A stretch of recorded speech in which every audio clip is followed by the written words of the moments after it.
welcome to the first meeting of this brand new year, 2020. Everybody, welcome. This is not, where's the public? This is weird. We're starting This the is new year weird. off. Not even the bicycle guy. That's really bad. Anyway, this is a meeting, a regular session of the Yuma County Board of Supervisors. We're also sitting as all special taxing districts. This is the meeting of January 6, 2020. It's 9 a.m. And all board members are here. So this is a call to order. We'll move on to the Pledge of Allegiance, and we'll start this new year with Supervisor McLeod leading us on the Pledge of Allegiance. Thank you, sir. Please join me.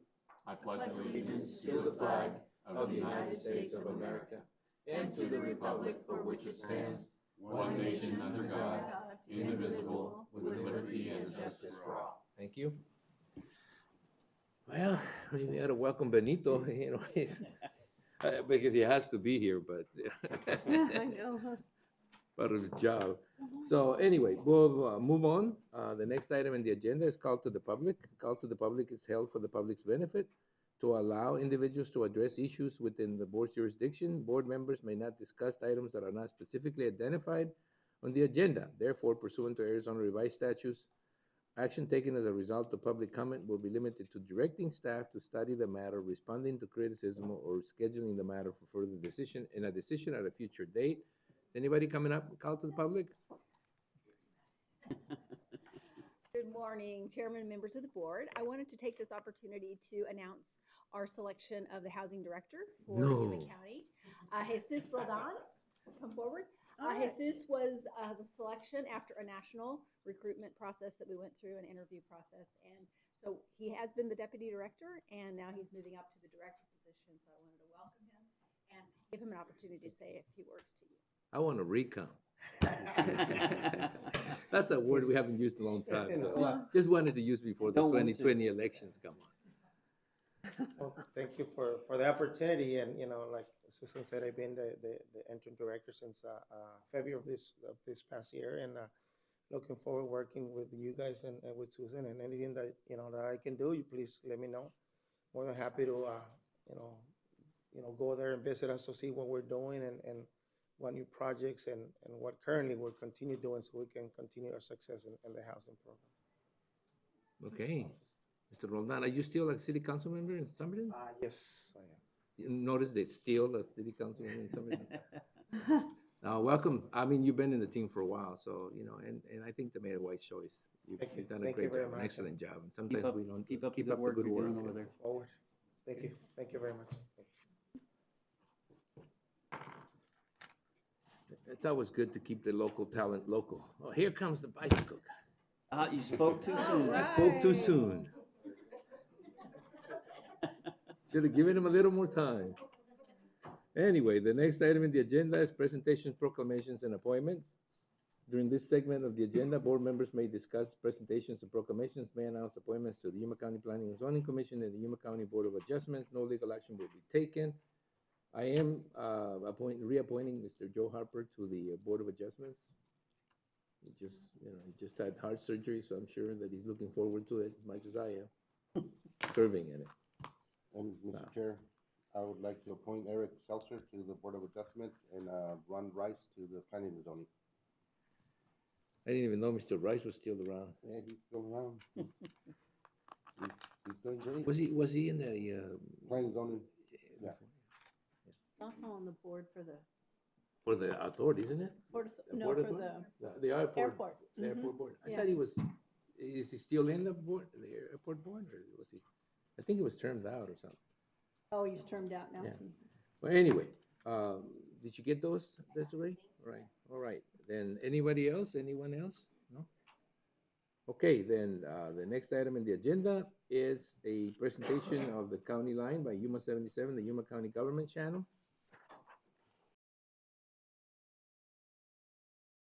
Welcome to your County Line 2020.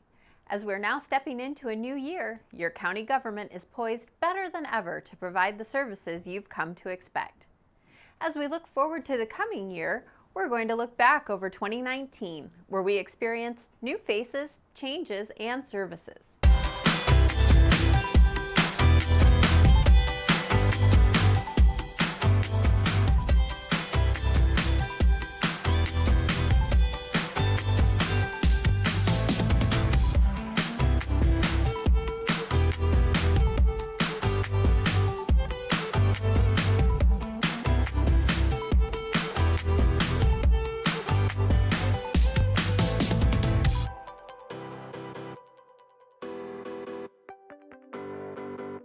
We always honor our dedicated employees each year during the annual Employee Appreciation Week.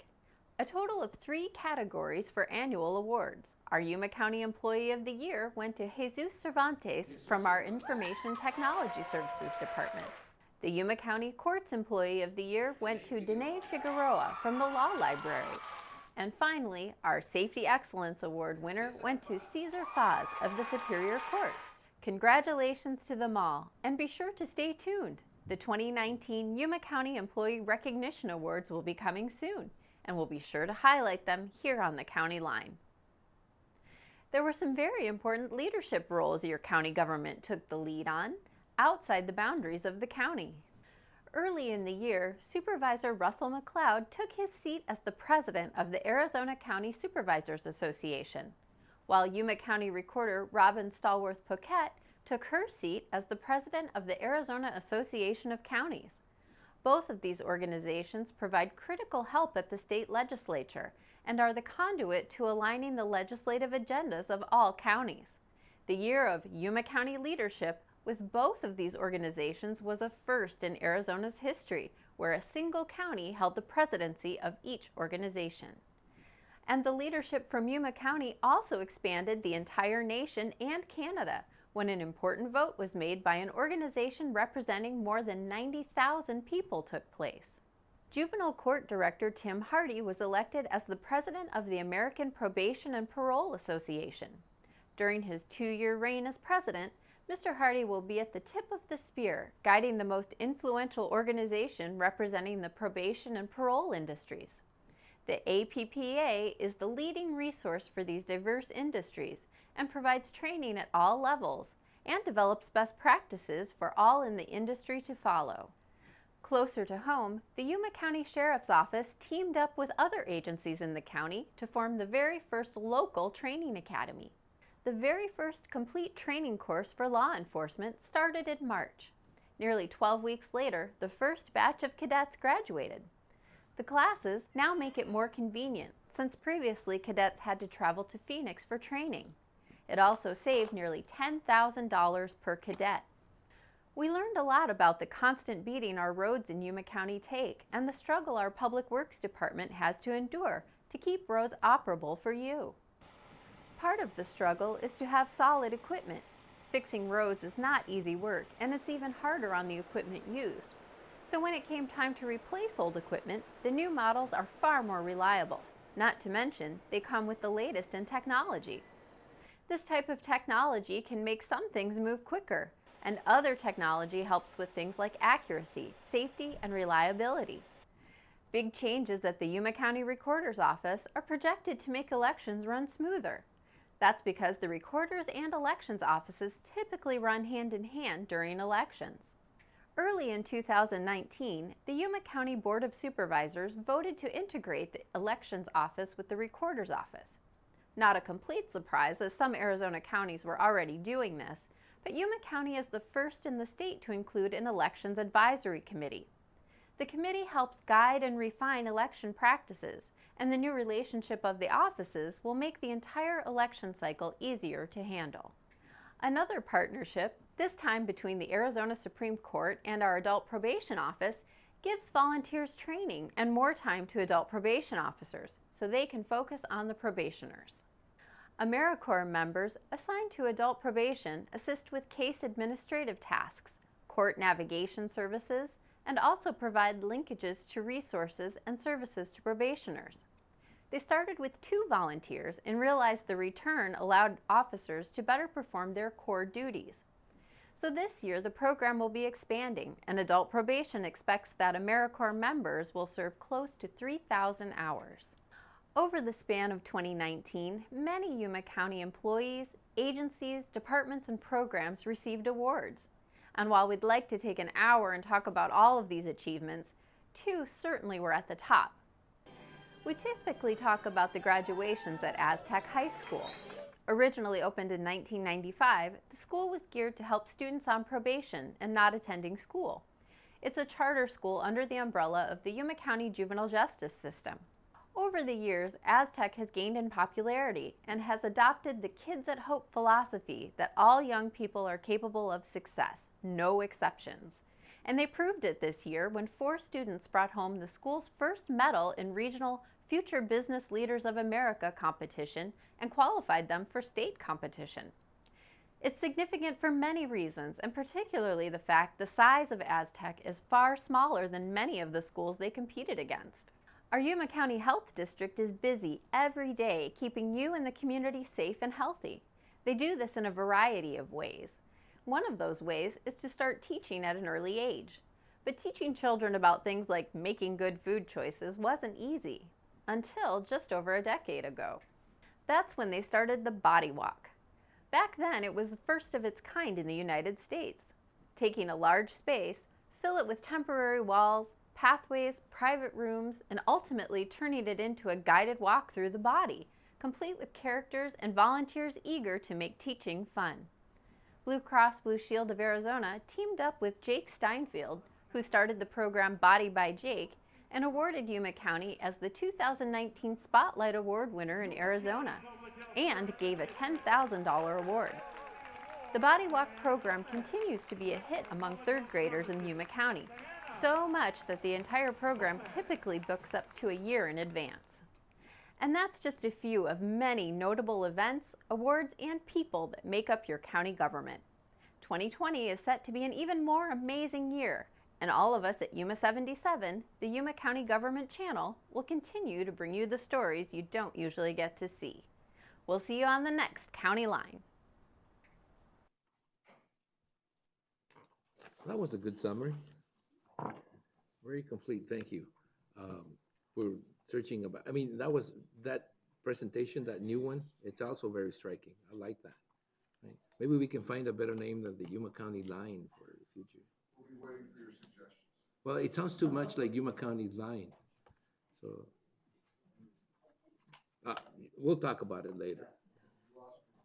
Yeah, me too. That's not difficult, is it? Oh. Oh.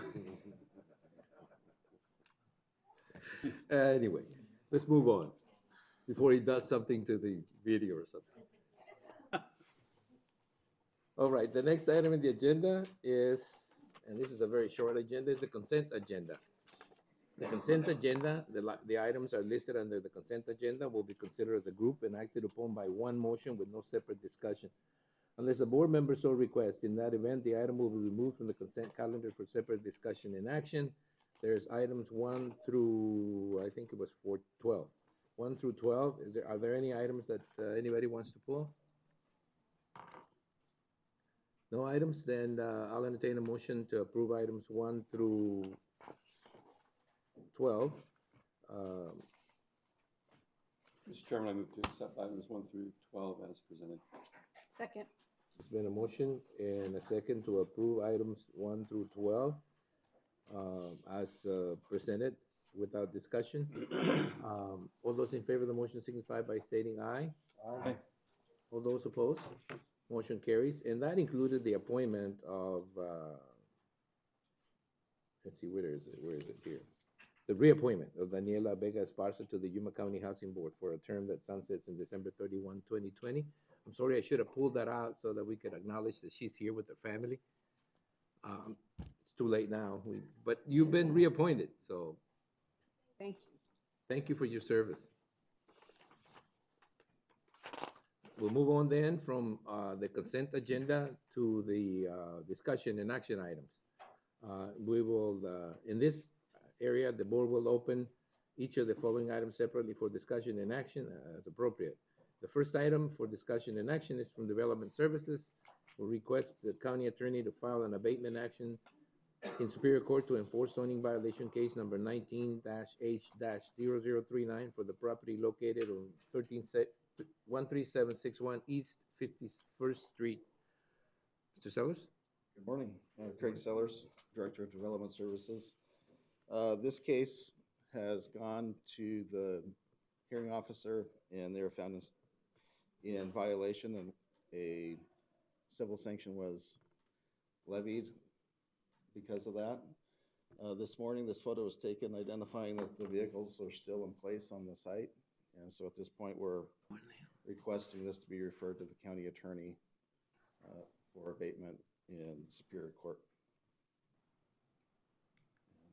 Any history? Yeah, Sorry? the history behind it. I mean, is that it? Just, Is this the one that was That's- driving you crazy?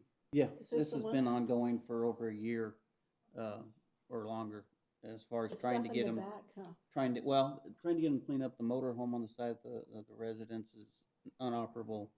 And it just seems they keep adding to it instead of trying to clean it up. From the time of the, when I went to the hearing officer to now, they've added this Nissan truck in the front of it. Mm. wow. Well, ordinarily Going I the would, wrong direction, huh? yeah, ordinarily I would say that we give people as much space as possible, but this seems to be almost like a challenge. Yeah, it's like they've been talked to, well, like I said, numerous times before the hearing officer, and they've made no action to try to correct it, and the neighbors in the area are highly upset Is it- about the way it looks. Is the RV being used to sleep in and all that? Oh, It's Sitting there? yep. And that truck, I suppose, is heavily damaged in the front? oh, look at it, it's all beat And the up. car behind it's been there for quite a while too. It collect, I think it's an El Camino, and it kind of collects junk in the bed. I didn't notice any of that this morning. Okay, they may have cleaned that, but it's been an eyesore for quite some time. We've been trying to get them, working with them, but they've taken no action from what I can see, and I think what you guys have seen to correct the issue. Well, if you guys, if that's what you need to do, that's what you need to do. You know, I'll entertain a motion. I'll make a motion. I'll second. Right, it's been motion and second to approve the request from Development Services of item number 1, case number 19H0039. There's been a motion and a second. Any further discussion on the item? If there are no further discussion, all those in favor of the motion signify by stating aye. Aye. Anybody opposed? Motion carries, and we'll go to item number 2, which is Development Services again, Mr. Sellers, and it's authorized the county attorney to file a legal action in Superior Court to restrain and enjoin SNF Medjugorje Dates CA. The CA stands for California? Yes. California Partnerships doing business as Blue Sky Burning and Excavating Inc. from further violations of engaging in vegetative solid waste disposal without the required ADEQ approvals. This is the site down by Border Patrol that has, The one that burned. yes, it's caught on fire a couple of times. We sent them an administrative abatement order. They had until October 31st to obtain the permits. We did not receive any response back from them. And so at this point in time, we're requesting that it go to Superior Court. Right. There's somebody here, I guess. Well, show us. Yeah. For your information, this photo was not taken today. I didn't have a chance to change the heading on the image. This is what the site looked like in August. Cool. All right. We can see. Any questions? And there's somebody here, I suppose, that wants to address us. Is that you, ma'am? Yes, right. My name is Charlie Gonzalez. I am representing Blue Sky Burning and Recycling LLC, and I am a operating manager at the facility. We have, back in August, when we received the notice from the county stating that we needed to comply with the ADEQ requirements and permitting, we did do that and submit that. We have not received anything back from them, but we did comply with them and did what we were, as far as I know, required to do by the ADEQ. We reached out to, there's 3 different departments, I believe, the air, the waste, and solid waste and water treatment. The water treatment and air did not have any permits that we would be needing, and I have not heard back as far as the general, as far as I know, there is no actual permit for composting facility. But I do have a copy of the notification that I did submit to ADEQ to try to get in compliance with them. Sorry, my boss is on the way, but he hasn't shown up. But yes, this is Steve Foss. He's the owner. We are in the works of trying to get the facility composting and removed off of the facility. It does take time and money, and you guys all aware of that. But we are complying with the rural metro also and getting their permit for the fire burn permit. It's costing us $20,000 this year, so it is really steep, but it is because of the previous fires. But we would like to see if there is some way to try to show that we can make some kind of progress in this to be able to do what it was intended to do for. Why wasn't something worked out between you and the department? I was not, it says on the letter that if we needed to have a meeting that we could, I didn't realize that that was the actual meeting. When I got the letter, I started on the process of ADEQ. I hadn't heard anything back from them. After I've already complied everything and got it over to them, it was past the 30 days from the notice of the date. And I believe we already missed a hearing after that, if I'm correct, I'm not positive. We can continue to work with them, provided that we've received the information that they've provided to ADEQ. We haven't, like she was saying, we haven't received anything from them at this point. But if you can provide us with the copies of those. Yep, here is the whole notification. It was sent in on September 11th. All the information I had started back in the end of July. Took some time to get a hold of the different people that I had to speak with in order to get this and get replies back. Hey, you guys, I think you guys can work this out. I mean, you know, that's essentially, we got into a certain point where there was no communication. It boils down to it. So And you need to, Nice to meet you. you guys need to work this. We'll continue to work through Okay, this. look, how about a continuance? You know, giving them an opportunity, and then you can pull it back if you see, if you feel that it's something is, you know, that some progress is being made. You can, you know, we can just table it indefinitely, or just you know, just don't bring it back. But right now, what we're gonna do is probably give you a certain amount of time to see that you guys establish the communication necessary to solve this particular problem. Mr. Chairman, you could just take no action at this time, and then if it needs to come back later, we can, All right. Mr. Sellers can bring it. Should we, unless the board members, you know, feel differently, Let's let them work it out first. is that okay with everybody? I mean, I'm not, you know, I don't think we need to take a vote on it, as long as we just simply don't take any action.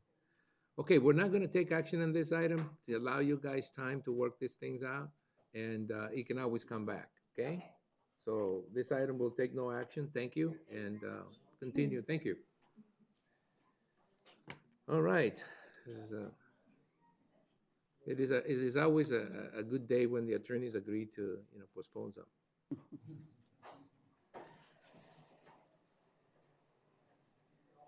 I'm a little surprised that they didn't establish some sort of communication before this. It's pretty. It's been an ongoing issue. It's an ongoing issue, huh? Yeah. All right, well. Maybe they Okay, can work it out. we moved past item number 2 to item number 3, which is clerk of the board. The chairman will appoint board members to serve in the following boards and commissions for calendar year 2020. I didn't get anybody's request to either not put them back where they were or to make any changes. So is everybody okay with the boards you're serving?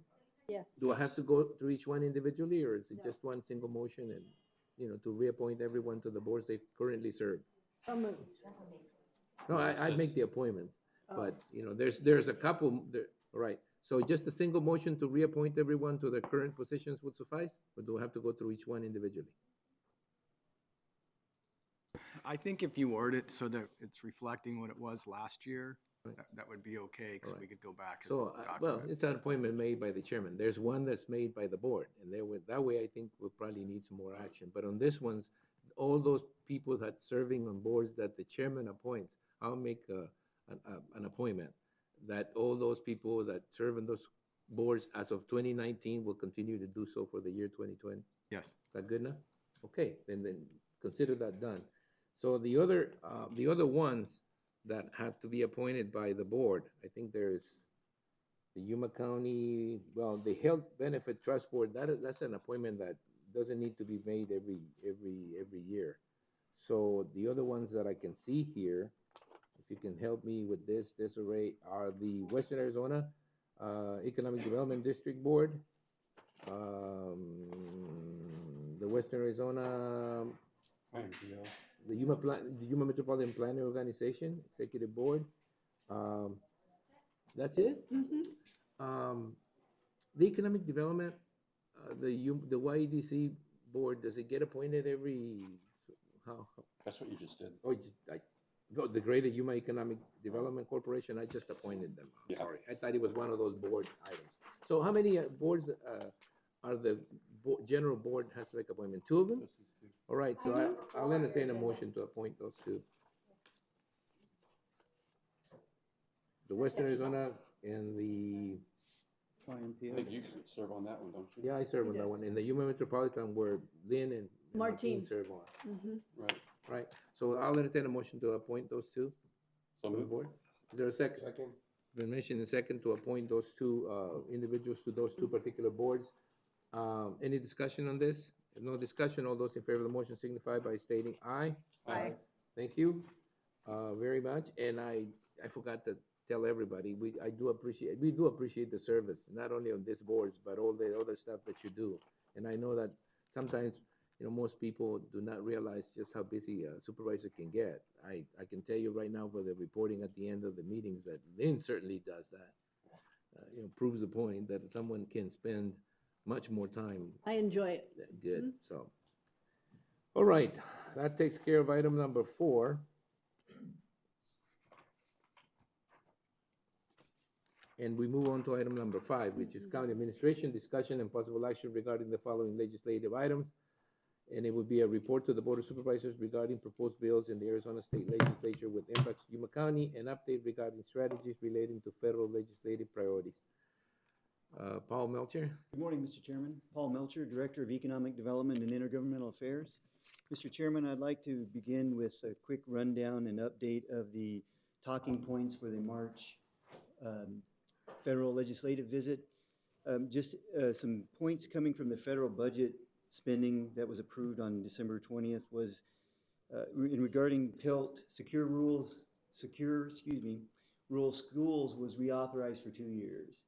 We've really focused on that as a talking point moving forward in relation to PILT, making sure that program was funded so they didn't siphon off money from PILT. So that reauthorization for 2 years takes some pressure off of PILT, but it reinforces the fact that we still don't have a permanent or identified reauthorization for PILT on an annual basis. So that'll be moving forward. There also in the spending was authorized the Defense Communities Infrastructure Program for $50 million.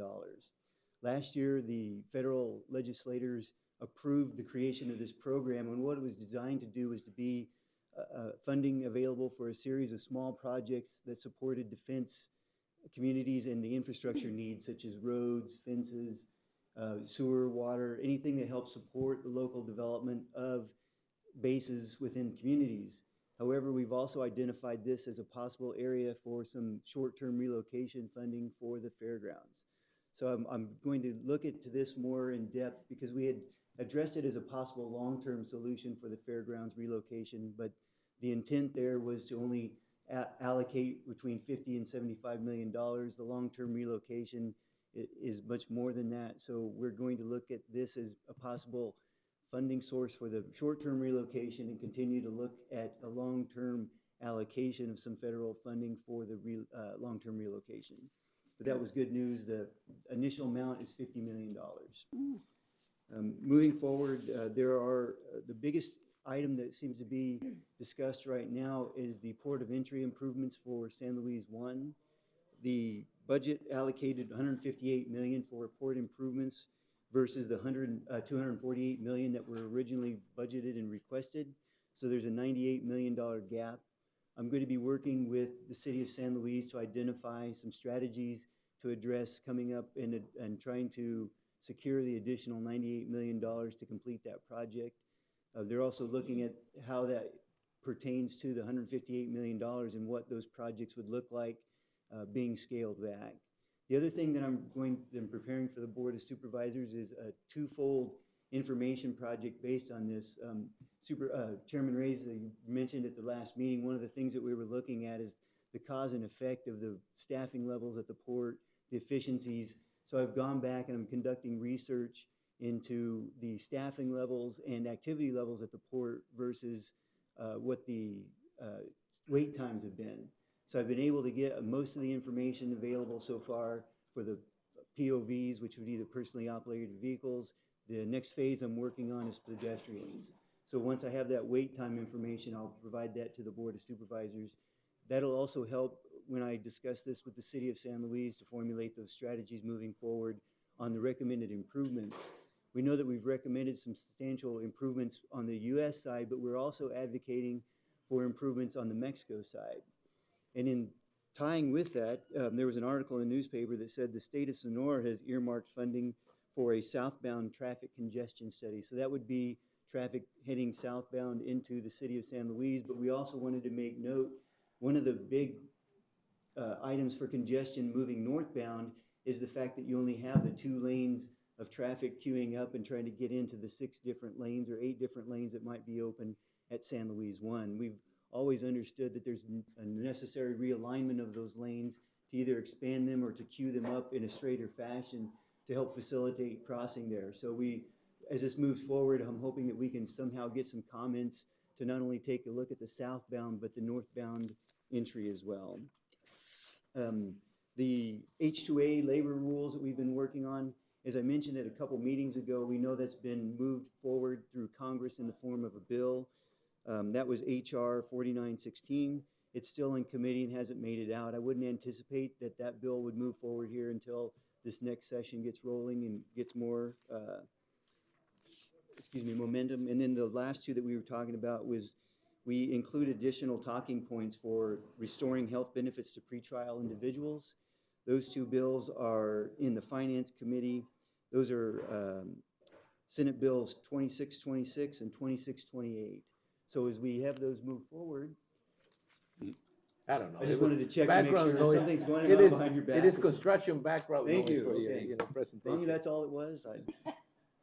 So I'll be tracking all those bills as they move forward. The reason for formulating those is that we know that the bills are in their current state, but as they move out of committee, they're likely to change, and that will change our advocacy positions as well. Mr. Chairman, that's kind of a summary for the talking points. I'd entertain any questions at this time. Well, just a comment to begin with on that port of entry funding. That project was a $67 million project 10 years ago. It became a $240-some million project in between, and $158 million was a lot of money anywhere. I don't know what will be cut from whatever that initial design is, but I'm sure that everybody's been told that those processes are sort of like they're yearly appropriations. So there's always a chance that during the process of planning, the staging planning process, that some money would come about that complements the $158 million. But I still think $158 million, it's a lot of money to make those improvements. And there was an announcement from the Sonora government of 46 million pesos to deal with that traffic problem that we have, that bottleneck that happens when travelers go across the border. That's what I've been told. So hopefully that will happen, because the worst thing that can happen is for us to design a very nice facility and have it hit the wall basically in Mexico with no changes done. It's really difficult for me to comprehend how that would be a good idea to not have something complement what we're doing on this side and the Mexican side. So it seems to be moving along. So thank you, Mr. Chairman. I'll check into that, confirm that, because you're right, that was the critical piece of it. The port planning has to be done in tandem. Well, if you're not familiar with it, as you cross the border, Highway 1 or 2, I'm not even sure which one, what is denominated 2, I think. It's a block away from the crossing. So every time there's a street light there, every time, they're trying to speed up the flow, it doesn't matter because there's a street light there and you can't cut off that traffic. So there's obviously talk about an overpass that will, you know, has worked towards avoiding that particular issue. And so there are some encouraging signs that some things are going to happen that help that. They had to work better on their app. Last time I went across, they said it'd take me 65 minutes to get back. It took me 2.5 hours to get back. It's really not a very effective tool if it's not ever, you know, really telling us the truth. But anyway, that's just living on the border. You go across the border, you know, you do it at your own risk. So anyway, thank you for that presentation. Are there any other questions on the legislative items? And maybe we ought to start, you know, putting something together for that national, you know, legislative trip that's coming up at the end of February. Time flies when you're having fun, and you know that one's always a tricky one. Yeah, Mr. Chairman, Desiree and I've already spoken about that. She'll be coordinating the visits, and I'll be assisting as I can or as needed with that, and then we'll be working on the talking points to get those prepped and ready to go. You intend to be there, right? You plan to be there.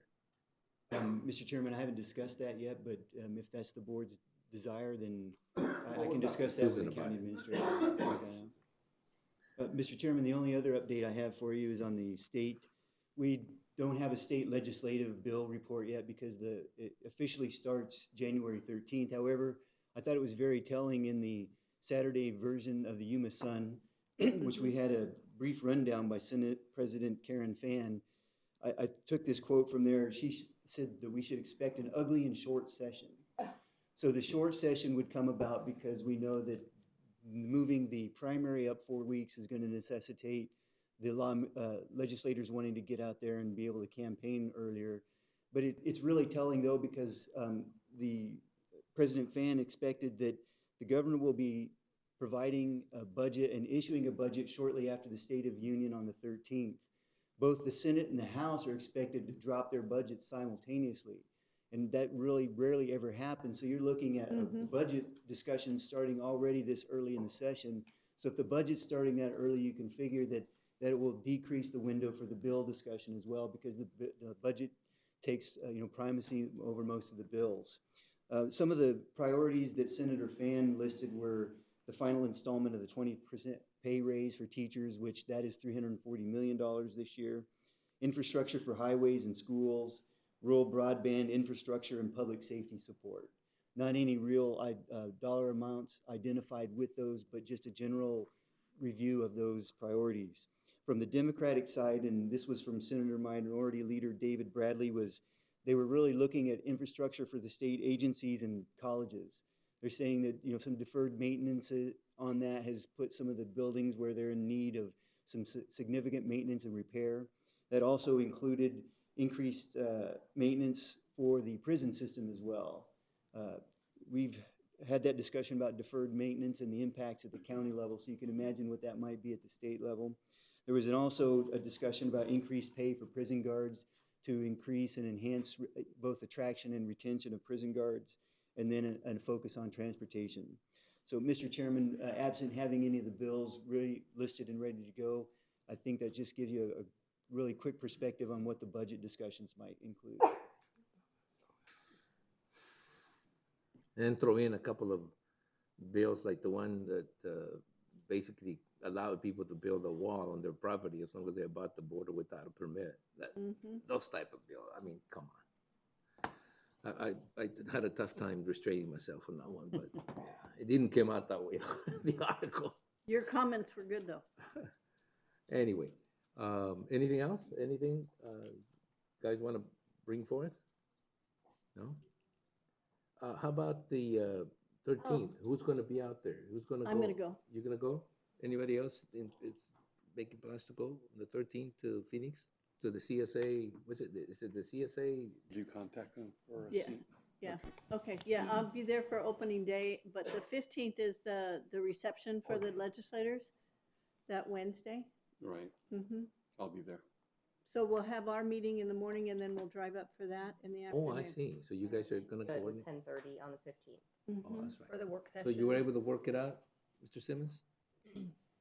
I don't know, because I've got a meeting late in the afternoon reference to El Prado and what's going on over there. This is going to be early. Early in the morning. This is in We'll the be morning. fine. Because we'll have to leave by 1 or at least 1 to get there for the reception that night for On the For the 15th or the legislature, 13th? yeah. The 15th. You want to It's be the in? 15th then, it's not. 15th at 10:30 to about noon. Yeah. Yeah, that's our board meeting? No, Yeah. that's our work session on 197. Yeah. Okay, all right. I So don't know right now. You'll all be coordinated. All right. I have one question for all tax and the increase in all tax. Have you heard anything from anybody about CSA and what their position is? I know what Well, their we'll be position fighting it, is, but yeah. what have you heard anything about any legislators who are going to propose any changes? So, Mr. Chairman, Supervisor Pancrase, I haven't heard anything yet other than what we've talked about during the CSA summit and then in our follow-up meeting. So, Okay. you're right, that is one of our priorities coming out of CSA. Yeah, So it those will be really increases, yeah. interesting to watch how that's dealt with. Yeah. Okay. But I'll make sure that I keep that on I have a follow-up conversation with CSA staff today just to get a sense of what's moving forward. So I'll ask that question to see if they have heard anything yet. Thank you. Yep. Okay. Anything else? Will we let it go? No? Thank you, Paul, for the report. Thank you, Paul. We'll be moving on to the next item in the agenda, which is events calendar and current events. Board members and county administrator will report on and may discuss events attended or to be attended on behalf of the county, may present a brief summary of current events, and may update the schedule for future Board of Supervisors meeting as appropriate. No legal action will be taken. That's probably what we should have been discussing the board meetings. But a little ahead of the game. Well, it had to do with legislative, so. Yeah. Let's begin with Supervisor Pancrase. I was sick, so I missed the parade in Somerton, the parade in San Luis. I missed Colonel Suggs's reception. I missed so many activities that we're doing during the holidays, but I'm well and I'm ready to go again. So good. So, but I apologize for missing all those. I really enjoy attending all those events. So I'm sure you will get back to them as soon as you. I am possibly well and can. I'm ready to go. All right. That flu kicks your Supervisor tail. McLeod? I attended the City of Yuma inauguration of the new council Oh, members. good. Also, the ambulance place hole-in-one $1 million shootout. Did you win? No. He no, wouldn't be here. Yeah. He'd be celebrating somewhere. The closest participant was 20 feet from the hole. Hmm. So it was a lot of fun, though. Great competition. A lot of ribbing and, everybody out there had a good time. And also was privileged to speak to the Aztec High School graduates. Oh, very good. And so I thoroughly enjoyed that. And congratulations to those grads. So How many did they graduate? this class had 12. Good. Yeah, 12, and then there was a 13th, like a half a credit away. Oh, good. So, yeah, it was a great little group, and I was really appreciated the opportunity. So That's a I great little enjoyed it. program. Mhm. That's all I've got. Supervisor Simmons. Let's see, attended the Mohawk and Dayton Schools Christmas programs.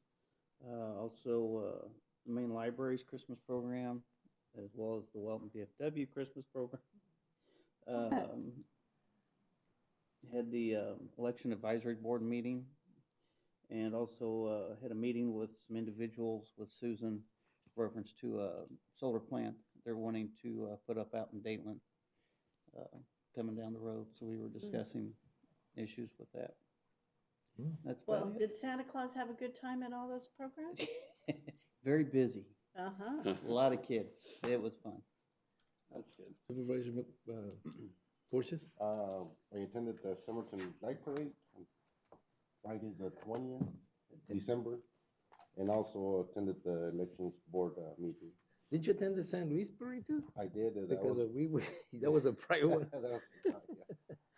Yeah, well, okay. Left me hanging there. Well, I'm you sorry. you sent I me was over, so you sent me sick. to I was Tucson. supposed to be there too, yes. You sent me to Tucson. Okay, I have a couple of comments more than, things. I did go to Coconino County to check and see how they deal with 6 or 7 inches of snow between the Christmas and New Year's Day. I almost couldn't get out of there. It's a joke. I mean, I was in Flagstaff for 2 or 3 days, and it snowed more than I want to, it's just, I don't know how people deal with that stuff. I can deal with heat, but snow? I've never had to shovel heat. Yeah, that's right. Also, there was something interesting in the paper. I think you guys probably all read it. I mean, how San Luis grew 48% Oh, over the yes. last 10 years is Yeah. just incredible. I mean, I'm there, and I guess because I'm there, I don't notice it as much. But when you see it, when you read it in an article and you read the size of San Luis now and the way it's growing, I'm really stunned. I mean, I know I had a little bit to do with it, but it's just incredible to actually read it that way, with its good and its bad. Good is that it's growing. Bad is that once you hit the 35,000, resident mark, a lot of, you lose access to a lot of rural development type funds from yeah. USDA. There's a sort of a middle class syndrome that happens to towns between 35 and 50,000. When you hit 50,000, you're a metropolitan area. But between 35 and 50,000, you're basically middle class. You have to deal with it. You don't qualify for this, and you don't make enough for to be able to do your project. So they're going to have they're going to go through a transition period. We're going to go through a transition period in San Luis that's going to be somewhat challenging. But I think that they rather have that challenge than the opposite of that, which is the 10 years of recession that we had, or 5 or 6 years of recession that we had in the past. And I do want to thank the Sheriff Department for their traffic control measures on Avenue A and County 15. It's really helped a lot. I mean, it speed up the flow. Sometimes half a mile lines there weren't unusual at 5 p.m. on every weekday. And now with the traffic control measures that the county has, the sheriff has installed, it really has helped a lot. I mean, I've gotten a lot of comments on it, and it's really nice. Well, they send an officer to control the traffic, to open up the lanes and let people flow. It's a four-way stop, so it's very dicey. Sometimes it gets really, people get argumentative. People just drive. I try to drive on the right side of the road, and that doesn't look good, doesn't sound good, doesn't look good. But they're doing a great job when they're doing it. Right. So just wanted to let them know. Well, this time of year, it really is necessary. It really is bad. Yes. I think that's it. I did go to the Arizona Border Coalition meeting in Tucson. I attended their meeting, their last meeting. It was interesting. It was interesting to see the difference between the counties and how they react to different things. But it's still a very useful tool for dealing with border issues. I think one of the biggest outcomes, as far as I'm concerned, is that discussion about overtime and stone garden and those type of things that they come up and bite you because you're not paying attention to that, because essentially it's a federal grant, so you think it's money that comes in to help, but sometimes it has an unexpected impact on the county finances. And I think that Retirement, the retirement issue is pretty much up in the priority list. Anyway, thank you. And Sue? Thank you, Mr. Chairman. I did attend the YCEBT meeting on December 18th, and the self-funded program of our health insurance plan is continuing to work very well, performing very well, and keeping costs below budget, and revenues are doing well as well. I also attended was out for a week, unfortunately, unexpectedly, but then I was able to attend the Aztec graduation and heard Mr. McLeod's comments to the graduates. It was very good and very enjoyable. City of Yuma swearing-in ceremony where they swore in the 3 new council members as well as their municipal court judge, and introduced myself to each of the new council members. I don't know about MLA Shoup, though. She's not a new council member. I've known her for years. That's right. She's She's a slightly useful. She served 5 terms before, and now this is her 6th term. So, and anyway, introduced myself to the council members and told them that the county and the city have worked well together in the past and want to continue to do that in the future. The Greater Yuma Port Authority, I'm working with the executive director on her new contractual arrangement, as well as procurement policy for them for the next board meeting. And then this Friday, we have our county administrators meeting in Phoenix. And so I will, if there's any update about Altex or any other statewide legislative issues, I'll get that back to you in an update after that meeting. That's it. All right. Well, this is one of those, fast-paced meetings, and we did we do have a special meeting to discuss 197 Main Street scheduled for the 15th at 10:30, right? Okay, so that's set. Okay, all right, then is there any, yeah, I'm gonna keep this open to the public, and I did mention, you know. Well, we started the You were meeting, and I late. said, where are you? He was looking for you. He said, we're missing I somebody. heard that. I'd apologize, That's but okay. the traffic in Yuma today is not what it used to be. You weren't using the bicycle? No, It was- maybe I should have. yeah. Thank you again. This is Gene Dalby, 1183 West 37th Street. I had an experience recently in Tucson with the Veterans Administration, and as you know, I'm sure that from the bottom of my heart, I'm so pro Yuma that it's Yuma County, please. When I use Yuma, I mean that Yuma County. You know, that when I hear negative things, I just want to stand up and smack the guy right in the face. You know, that there's and this was with the VA, and the people in Maricopa County obviously are in some kind of a capsule that sinks. The only thing that the sun rises and sets is Maricopa County, and I don't know that we're doing enough in our end down here to really get that information disseminated differently. I'm trying my best as a positive influence to everybody I speak to, and I know that the Bicycle Coalition is doing the same thing. And I think that we continue to move forward in the bicycle arena, that it's a positive effort that really spreads out because it affects our tourism. It affects our winter visitors that come in and just visit for a short time, and it also affects our permanent residents. You know, I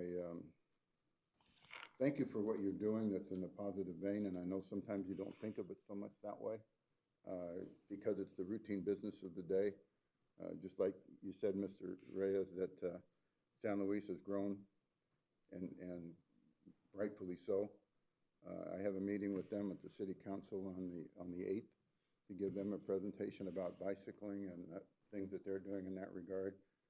I have a meeting tomorrow with the Yuma Vegetable Growers Association to talk to them about the crops in the field and the bicycling connection for our Tour de Field exercise that we have coming up in February. So I'm doing the best I can to make this place a better place to live and a better quality of life for everybody. I just hope everybody in their heart, when they talk to people, that they talk it in a positive way. As an aside, and I apologize for consuming your time this way, but my best trip to Alaska was, of course, on a cruise. And the best part of the cruise was the elevator, because I had a captive audience. And I could talk to people about Yuma who had no idea, who very definitely misunderstood what Yuma was about. And, you know, even we as ambassadors, I mean, all of us as citizens, you know, act as ambassadors to our community. And yet sometimes we are inclined to move in a negative direction in a conversation because they make a critical comment about Yuma in one degree or another. Usually it's weather. And 90 times out of 100, they'll say that, oh, it's so hot, and they've never been here. You know, so there's people that don't understand acclimation, the fact that they live in the cold weather and they think it's wonderful. I don't think so. That's why they come to Yuma, you know, and so on and so forth. So look, every once in a while, it's better to keep it a secret. Well, you know, I agree with you. I grew up in Gilroy, California, and you know, that's the garlic capital of the world. They've made a big thing out of that, and they've raised millions of dollars for charities because of the garlic festival and so forth. And my hope is that we have Yuma develop in the bicycling arena that's become such an attraction that people from San Diego come to Yuma to ride their bicycles. And I believe that can happen. I believe that with the canals that we have available and, you know, other sensitive issues with respect to bike parks and what have you, the gentleman we just talked to about burning his garbage out there in my neighborhood, you know, I'm a little sensitive because I live in that area. But nevertheless, I thought it would make a great bike park. You know, we just convert that whole land sand area out there into a great big bike park. It would become such a center of attention for the young kids, the old folks, that like to ride bicycles in a controlled area and so many other things.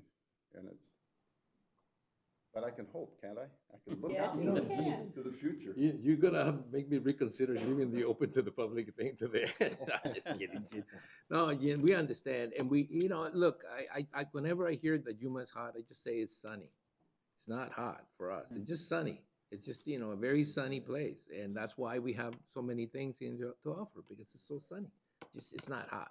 Well, when I was growing up, if you'd have told me I was gonna live in Yuma, Arizona, I would have said, Chairman. one, where is it?